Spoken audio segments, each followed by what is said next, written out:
आज हम लोग देख रहे हैं centre of mass, collision and impulse.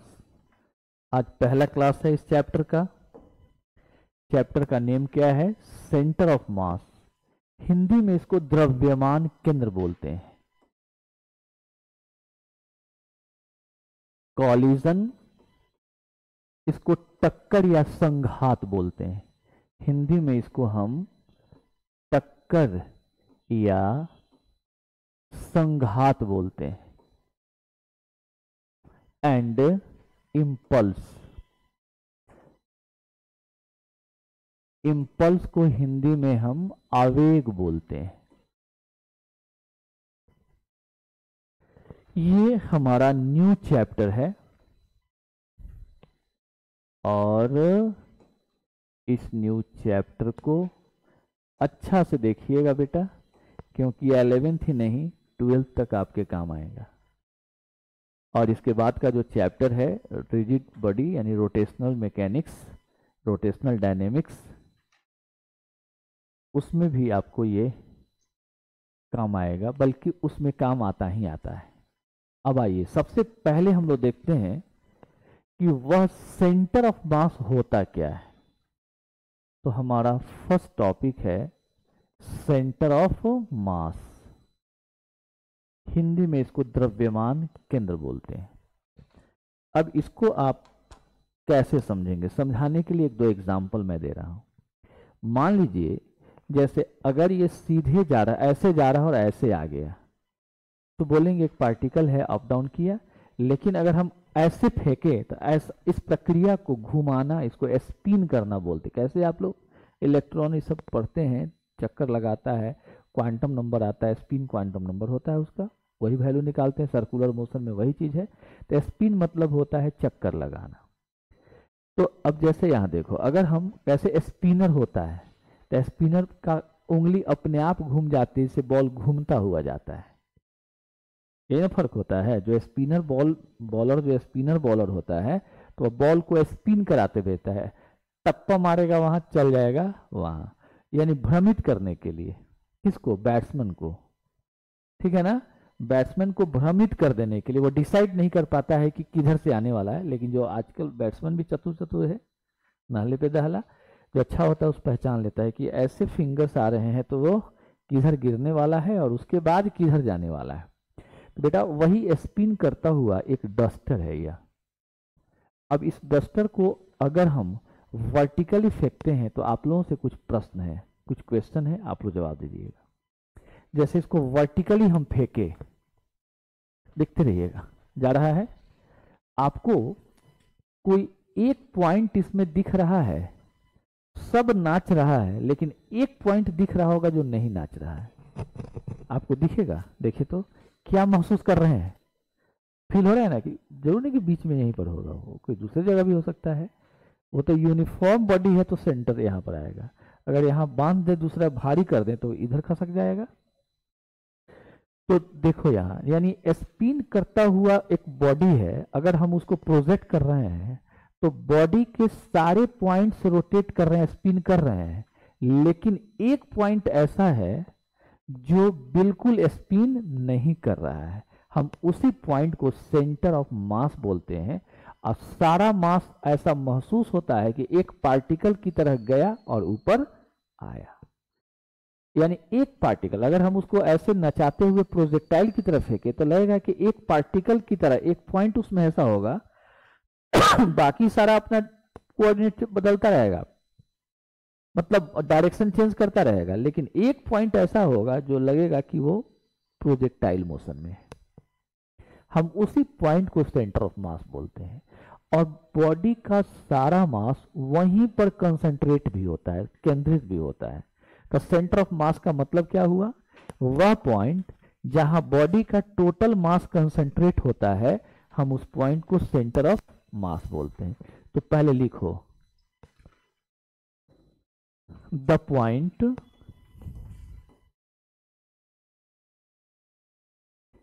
Where whole mass of a body is assumed to be concentrated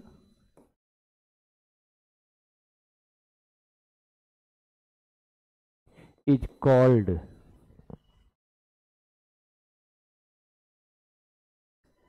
center of mass. The body where whole mass of the body, the point where whole mass of the body is assumed to be concentrated is called center of mass.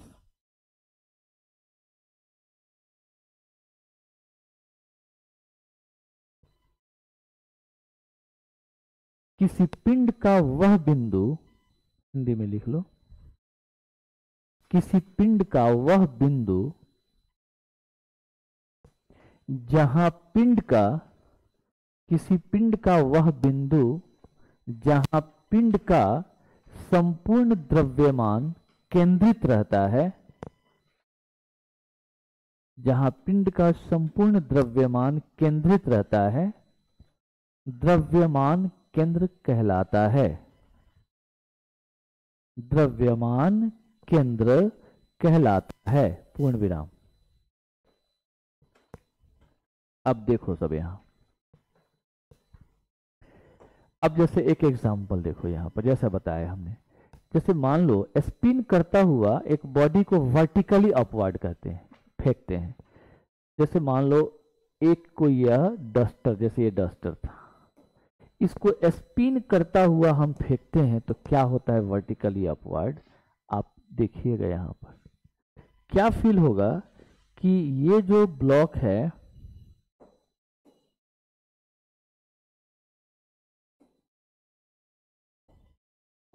ये जो body है, जैसे एक body हो गया, ठीक है, तो आपको महसूस क्या होगा कि जब ये स्पिन करता हुआ इसको हम फेंक रहे हैं तो आपको फील होगा कि इसको जैसे यहां पर जब गया ये, तो देखिएगा क्या फील होगा आपको। ये अब ऐसे हो गया, क्योंकि ये तो स्पिन करता हुआ जा रहा है ना, ऐसे गया, फिर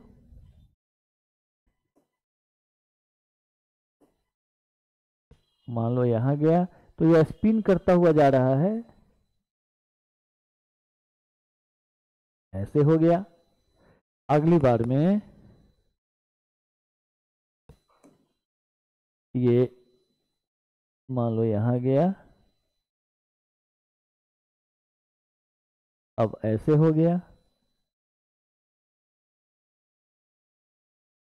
तुम्हें खुद फील होगा, जैसे देखो कैसे हम एक डस्टर को फेंके हैं यहां से, तो आपको क्या महसूस होगा कि इस डस्टर का ये पॉइंट, जैसे यहां पर ए था, अब ए नाच रहा है, ए डैश पे चला, यहां चला आया, यहां पर।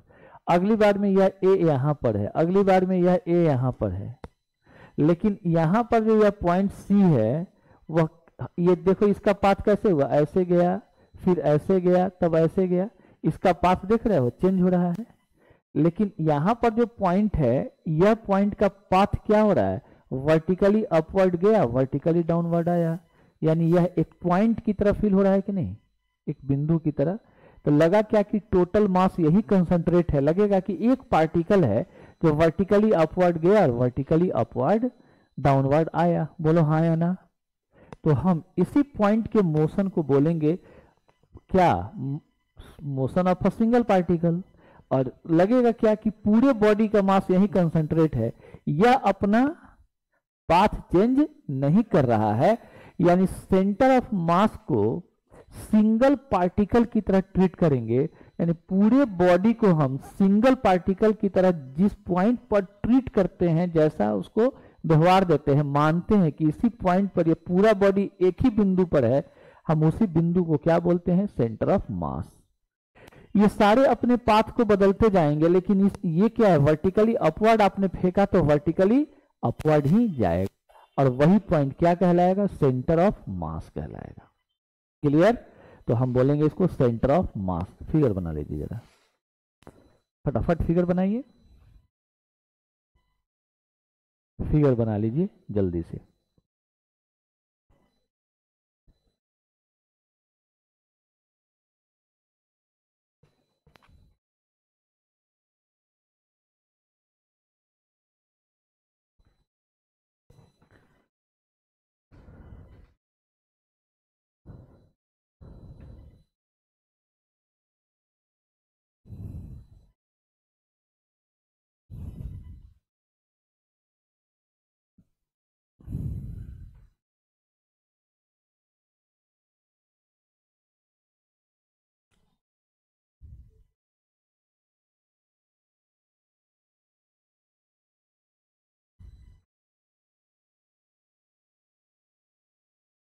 लिखो, when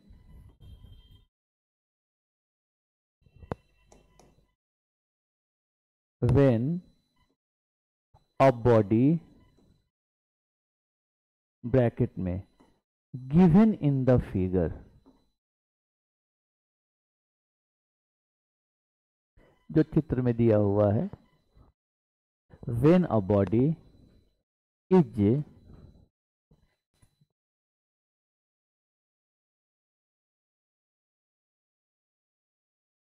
projected vertically upward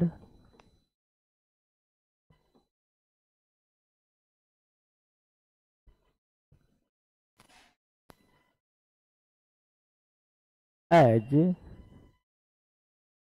given in the figure,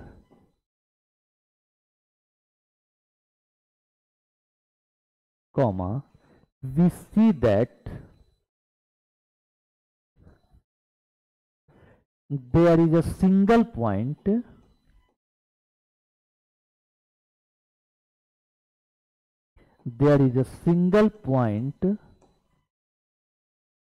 in the body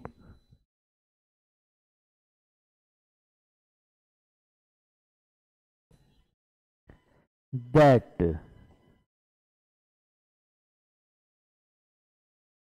behaves like a particle।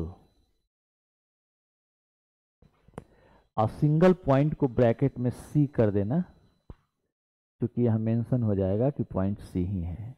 Behaves like a particle, full stop. This particle, एक minute, the point where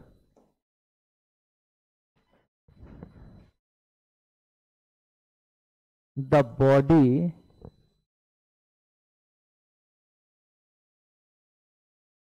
is considered